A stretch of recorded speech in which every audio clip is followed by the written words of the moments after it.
Hello, this is Eric Boyce, CEO and Chief Investment Officer for BKA Wealth Consulting, and welcome to Charts of the Week for February 14th of 2022. Please see our disclaimer for important information. In our weekly high-frequency data, you can see here on both the change month over month as well as the weekly change, some green shoots that we began to observe a week or two ago, kind of as we pass through the holiday season and we're in a more normalized environment. Again, obviously working against the backdrop of Omicron cases going down and then the inflation that we have in the backdrop, and obviously those things have had an impact and influence on consumer expectations. But where we can see perhaps some green shoots on at least a monthly basis, open table, hotel occupancy, both up double digits, even though the open table restaurant activity index is down slightly over the week. But then TSA checkpoint data, motor gasoline sales, and commercial flights up. Box office receipts is very lumpy. It really depends more on what's in the theaters. But really, I mean, you're kind of getting past that whole holiday season where travel has peaks and valleys, and we're in a much more normalized environment. I think overall activity is relatively decent. There's several of these categories that are experiencing higher starting points than we saw last year. In other areas, maybe not necessarily as strong. Obviously, labor is exceptionally strong, and on really both the initial jobless claims number, and we certainly know on staffing that's been exceptionally strong. Retail sales is continues to be above the 2019 level, and so we're seeing decent activity in the service sector, but obviously we're beginning to see inflation on the service sector as well. So overall, not terribly bad. Still working in many categories to get back up to where we were in 2019. But something I thought was really interesting here as we look at, as we sit in this point of the cycle, normally you might begin to see some delinquencies begin to eke up on the margin with regard to consumer credit, and here we're looking at credit card debt, and the 90+ day delinquency is actually trending down. So we talked at length about the health of the consumer. This is certainly one indicator of that delinquencies on credit card debt is actually trending lower. This is a fiscal revenue chart plotting 2022, at least year to date, versus 2021. And of course, the federal government works on a October 1 to September 30 fiscal year. And so that's why these months are arranged as they are.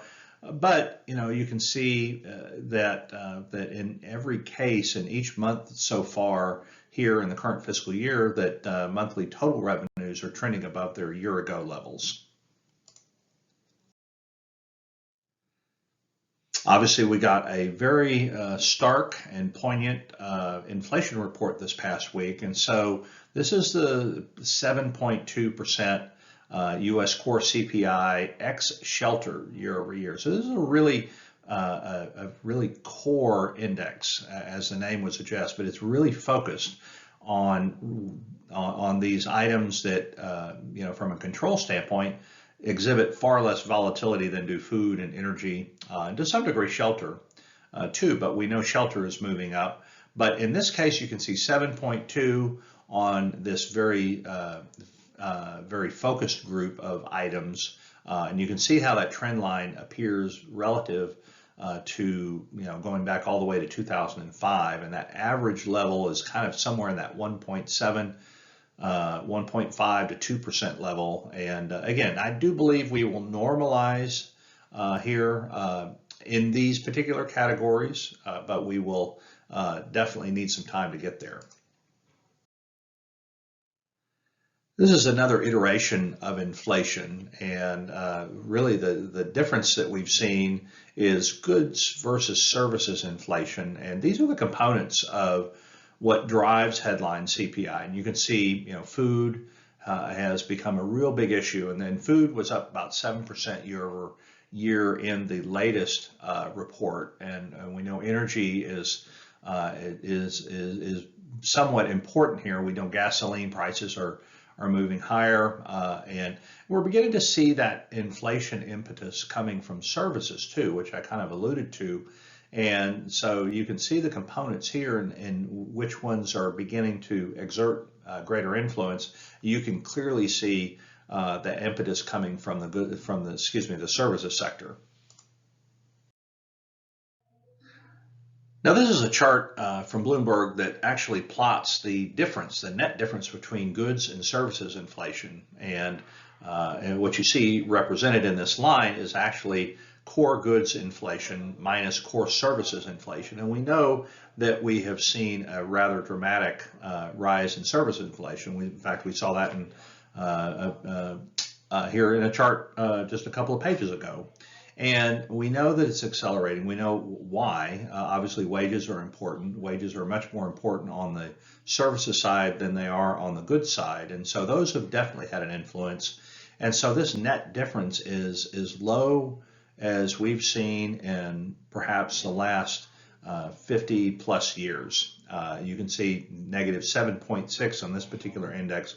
It really is pretty dramatic. Now, normally these things do have a delta, as you can see here, around 2%. But what we've seen is just a dramatic increase in services inflation driven by employee costs and things like that are skewing this right now.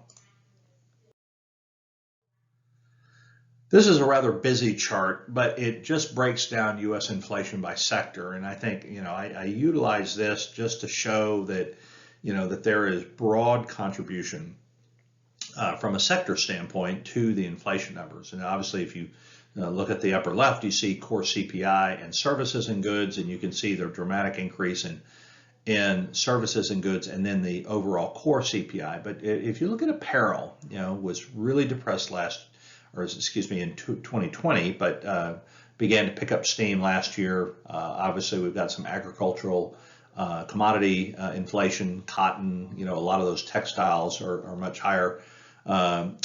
In communication, not so much. Education, yes, but energy, clearly. Food is definitely taking a lead right now in terms of the impetus and influence on inflation. You can see transportation prices going up. Healthcare is a little depressed, but and then rent and recreation. Now, rents, we know, typically lag home sales by about 12 months or so, and not a real hard and fast figure, but that's kind of a good rule of thumb. And so we're clearly seeing rents moving higher following the big price increases in residential homes last year. It's a chart that kind of brings us up to date on overall growth expectations for the first quarter. Now, this is something that we're not going to get the first reading of until late April, for the first 3 months of the year. But you can see, really not looking back too far from around Christmas time, how the expectations for first quarter growth are continuing to move down. This blue chip consensus is kind of an average of a lot of different inputs, and then the green area that you see on the right is the Atlanta Federal Reserve and what their estimate is based on their tracking indicators. And so now, with I think the realization that Omicron had an impact on January, that inflation is having an impact here, not only January, but also February and likely into March, that expectations are moving down really to around a 1% level. And so this would represent, really some of the slowest growth that we've seen actually since the lockdown, which was clearly very negative. But I think it's fair to say that we've kind of cycled through this recovery phase, and we're in this transition period as we were on the eve of interest rates moving higher, that we're settling into a normalized zone that I think we're going to be looking at perhaps positive. It was certainly positive, I believe, but I think in many cases it's going to be less growth than we've been used to, certainly over the last year. Here's a plot of U.S. real yields in the blue line today, and how we're tracking uh, relative to where we were in 2013. So there's some indexing going on here, but you can see that, what's interesting, and the reason I put it in the chart pack this week is because it actually is following a very similar trend where rates, real rates, I should say, moved higher after this taper tantrum. And so this is why we're plotting against 2013, because that's when the Federal Reserve and Chairman Bernanke announced a tapering of asset purchases in a way that really surprised the market. And so we had an equity market sell-off. We had a big shift in bond yields, as you can see here. And so right now, even though the Fed is working really hard to try to message this, in fact, we're still, in fact, easing to some degree right now ahead of this rate increase, that it's tracking very similar. So I think we can expect to see more movement in real yields before they begin to settle out. This is perhaps one of the most dramatic charts I've seen in a long time, and it represents a 2-year Treasury. And if you go back to, pre-pandemic, we were roughly at the same place we're at now, and so obviously things went awry, and with the pandemic and the shutdown, flight to safety, slower growth expectations, and so this 2-year Treasury really dropped like a rock down to literally just a handful of basis points, where it stayed for quite some time.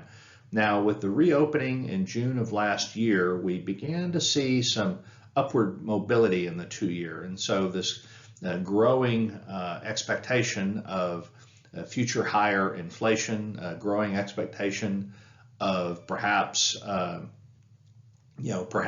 increased yields by virtue of federal rate increases, Federal Reserve rate increases. So it's not like, even though these rates are spiking right now, two observations. One, this is not something that just happened a month ago. This has been in motion really since last fall, as the inflation picture was taking root and the expectation for future Fed rate increases has built. And two, that from an aggregate basis, we're really no higher than where we were before the pandemic. So it's all relative. And speaking of it being all relative, this is a plot of the 10-year U.S. Treasury going back really to the beginning of what I'll call the extended bull market in fixed income, around the 1982 level, where we saw a real peak in 10-year Treasury yields. And you can see here that we've had this, continued drop in 10-year Treasuries. And then, with the pandemic and the shutdown, those yields dropped down basically, to the lowest levels that we've ever seen. And we're battling back, and just like the 2-year, I think it's all relative, but important to note that we're trending back to really a line of best fit that we've been used to for quite some time. And so, this track, I think it's just important to note that with this strong move, that it's actually not unexpected to have this mean reversion back to this level. And I think, with this trend line, what it might suggest is that here over the next year, that we might see the 10-year touch 3, or slightly below that, maybe 2.75%. I think that's entirely reasonable. Here's a quick look at something I got from FS Investments, which I thought was really interesting. And so this represents the monthly returns looking back to 2017 on a very static 60% equity, 40% fixed income portfolio. And what it tells you is that we're having at least as many negative events or data, monthly return data, out of this very static portfolio over the last few months, as we are seeing positive gains. And so the 60-40, there's a lot of debate over the value and the merits of a 60-40 60-40 portfolio, but I think it's important to recognize that the 60% represents just the S&P 500, and the 40%, and this is really important, represents just the Bloomberg U.S. Aggregate Index, which is just a very bland and static index of fixed income, and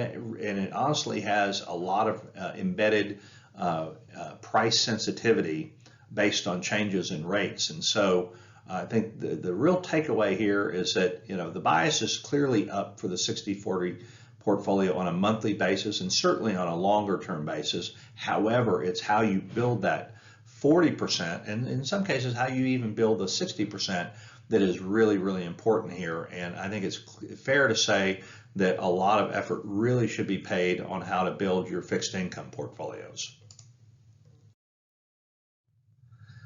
Here's a quick chart of the S&P 500 real earnings yield, and this is another one of those charts that just kind of grabs your eye just because of the magnitude of the change. So we're down at negative 3.2. This is actually a plot of the earnings yield of the S&P 500 minus inflation, and obviously inflation is really high right now. So some of these things that are looking at things on a real basis are going to be really skewed right now just because of this high inflation that we haven't been used to for decades. And that's certainly the case here, that while earnings are still strong, prices have come in a bit, and that means price to earnings multiples are lower than where they were. That even just right now with the weight and the anchor of inflation, that those real yields are actually fairly negative. So this is a quick look, really more from a trader's perspective, and it just kind of highlights the fact that we have a lot of anxiety and panic in the market right now, and this is oftentimes kind of a contrarian indicator, but we've had a really strong spike in short selling, and so these are trades that are being made with the bet that the market or the position are going to go down over time, and then when they cover the securities that they borrowed to sell, by buying them back, they'll be able to buy them at a lower price and thus realize a gain. And so short selling is really a bet on the market or the position that you're betting on it goes down. And so that you can see here that red line, we've seen several spikes in that, and we're certainly seeing one right now. Now the contrarian indicator is that if you're wrong and things move in the other direction, that you could actually, this type of activity could actually help accelerate the market on the upside. So I thought this was an interesting chart to show, just because I've been getting some questions over whether we're kind of at the tail end of a business cycle, or if we're getting ready for a recession. There's a lot of speculation, a lot of anxiety out there, in fact.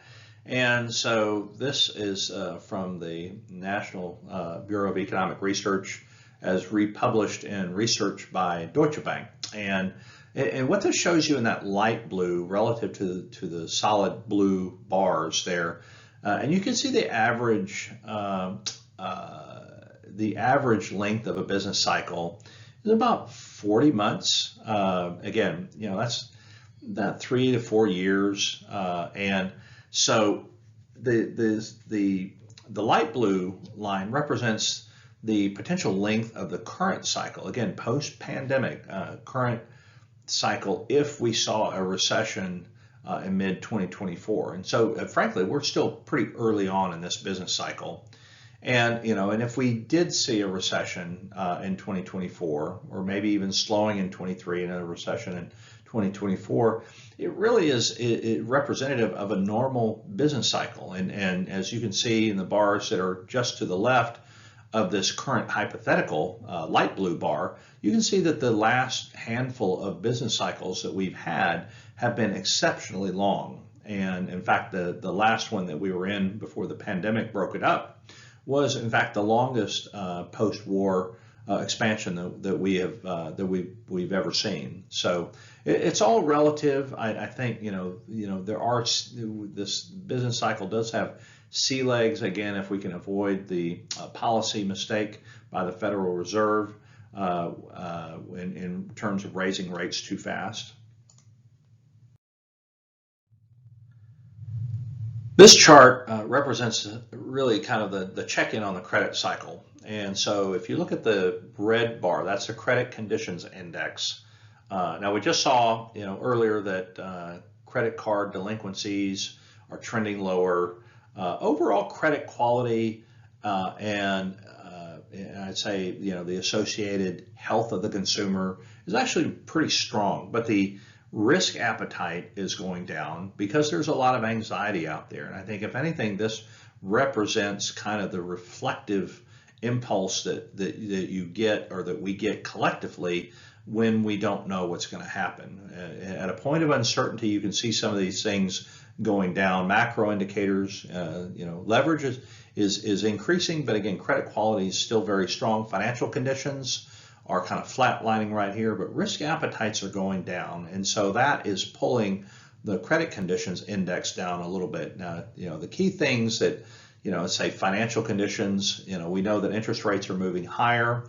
And I think in some cases, and certainly in some industries and types of credits where financial institutions are clamping down a little bit, but I think this continues to be weak until we get some clarity on interest rates and certainly some clarity on inflation. Certainly would expect this to kind of settle out, this particular indicator to settle out once we have a better feel of when maybe we're going to realize peak inflation, and then it begins to drop a little bit. And speaking of credit conditions and whatnot, I found this chart on essentially what this represents as a 30-year fixed mortgage, conforming fixed rate mortgage. We've experienced and enjoyed, frankly, a lot of refinance opportunities with low rates. We've seen a lot of activity in that regard, a lot of cash out refis based on low rates, but that's regime is changing somewhat. And I'd say it's important to note here the magnitude of the recent change. So in fairly short order, frankly, at the beginning of the year, we're about 3.25%. And we're almost to 4% now in our conforming rate, and that's a dramatic increase. And we are seeing a corresponding decrease in refi applications, and in some cases new mortgage applications, and some of that clearly has to do with the fact that affordability has become a bit more challenging with the rise in the 10-year Treasury.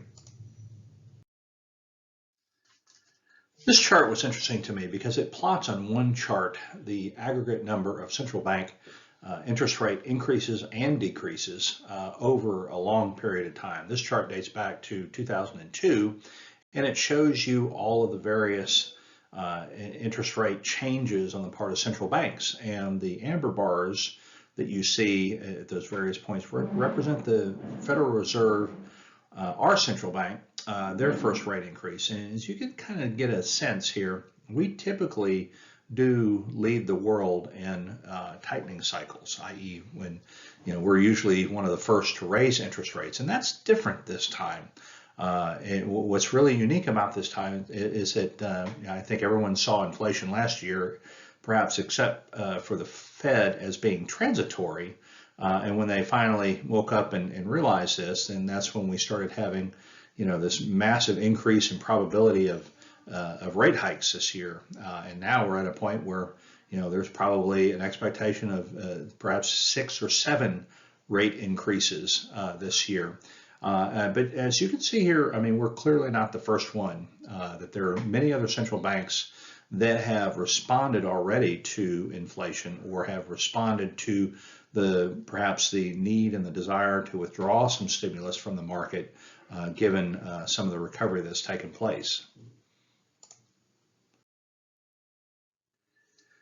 This chart I thought was interesting because it actually plots productivity against employment cost index, which is the cost of employment, wages and salaries for private industry workers. And you can see that there's a really strong correlation here. And so there's puts and takes in this. Obviously, employment costs, which are going up, are perhaps not desirable if you're an employer or a business owner, but they're quite desirable if you're an employee. And looking at it from the consumer perspective, employment compensation moving higher is actually a good thing. That just translates into more consumption. What's interesting in this is that the correlation is very strong between productivity and employment costs. So you get more output, real output per hour of workers as their wage goes higher. And so you might have heard me talk about this before, but higher productivity is actually helps to dampen inflation. So the odd thing about this is that with higher employment costs, you tend to get more productivity out of those workers, which in turn helps to kind of limit the damage, so to speak, on inflation. Now, I turn our attention to Russia for a brief moment here, and obviously Russia's in the news, and I don't typically report on Russia per se, but in this case I thought it was kind of important because there's definitely some read-throughs in this situation with Ukraine.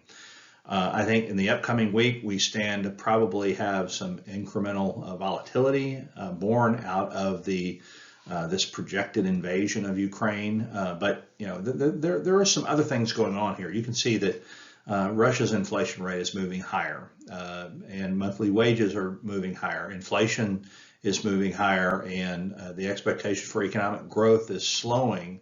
And Russia's has some economic headwinds coming, and so I just look at these two things as perhaps a tip of the iceberg on what the ulterior motive might be for Vladimir Putin to invade Ukraine is to deflect and distract attention away from his own domestic economy, which is experiencing a bit of turmoil. Now, looking at it from a different perspective, however, I saw this chart and wanted to include it too, because Russia is, from the world's perspective, Russia's benefit is in its natural resources. Now we all know that Russia is an oil and natural gas exporter, and we certainly understand that natural gas is being used as a political weapon against Europe to mollify their resistance to Russia invading Ukraine right now. But what I thought was interesting is that 36% of the world's palladium production comes out of Russia. And why is palladium important? Well, palladium goes into fuel cells. It goes into a lot of electronics. It would necessarily consider it a rare earth, but it's definitely an important component to a lot of electronics and catalytic converters and fuel cells. And so, if you start playing hardball, then that could come into play. Now, you can see some of these others, in terms of their importance on the global sphere, are not nearly as important globally, but certainly more important on some of these to certain geographies, i.e. Europe. Now, as we turn our attention to our own backyard here, so this is something that kind of gives me some, I guess, cause for maybe concern as it relates to the energy industry. So crude oil inventory, starting off the year here in those real deep blue dots there as we start off the year, certainly below the trend line. And as you can see on the right, crude oil stocks are well below their 5-year range, or I should say well below, but they're certainly below the range. And so that's something that bears watching, because as we see West Texas Intermediate crude pop above $90 a barrel, and we see gasoline prices at the pump move higher, I think the fact that we've got short stocks, even though I think we're on the precipice of an increase in production, I think it sets the stage for continued high energy prices overall, which in some sense does help to support the energy sector from an equity market standpoint, but from a cost standpoint and consumer price standpoint, as consumers continue to pay high gas prices at the pump, I think that situation could persist for a little while. Now here's a chart that kind of shows you the inflation sensitivity for changes in oil prices. And so what we're talking about here is Brent crude, not necessarily West Texas Intermediate. So this is the global oil benchmark that we're talking about, and it gives you a cross-section of various countries. And I think it's fair to say, with the lone exception of Japan here, that higher oil prices leads to more inflation. And so in the case of the US, which is not quite to the middle from working your way from the left to the right, that basically a 10% increase in the price of oil leads to a 0.2% increase in US consumer price inflation. And you can see that if you go over to the UK, a 10% increase is equivalent to about a 0.3% increase in inflation. So I think there is a reason why certainly that food and energy are withdrawn from the core CPI, and a lot of people pay attention to the core as being less impacted by volatility than the all-in CPI that's kind of reflected here. But it's important to realize that while the when you're talking about annual inflation being on a baseline basis, maybe 3 to 4%, going forward over the next couple of years, i.e., it's been 1 to 2%. But if we assume it's 3 to 4%, then, if we have a 10, call it a 15% increase or thereabouts in the price of oil, that could account for a 10% bump in inflation. So having higher oil prices is certainly not meaningless, but it's not something that I think we should get overly concerned with. So, and our last slide of the deck this week just shows you that as we kind of get closer to the end of the fourth quarter earnings reporting season, and that the proportion of S&P 500 firms that are beating the sales estimate continue to be pretty high. Again, the average is 59%. We're 75. Earnings have been good as a result of these higher sales, even though when we transition from from earlier in 2001 to the end of 2001, the rate of beats has not been as great. But as you look at it on a trend line basis, it is well above the average going back to 2006. And why is that important? Because sales is the mother's milk of earnings, which is in turn is the driver of ultimately the driver of earnings per share, which in turn helps to move stock prices higher. So I think, obviously we want to be careful and concerned about the risk of, an adverse economic environment that's born out of a policy mistake, i.e. raising rates too soon. But I think barring that, we would have to see a fairly strong erosion of top line growth on the part of S&P 500 to see a meaningful breakdown in that index. Well, that's all we have for this week. I hope you've enjoyed the chart pack. On behalf of the entire team at BKA Wealth, hope you have a wonderful week and look forward to talking to you again soon. Take care.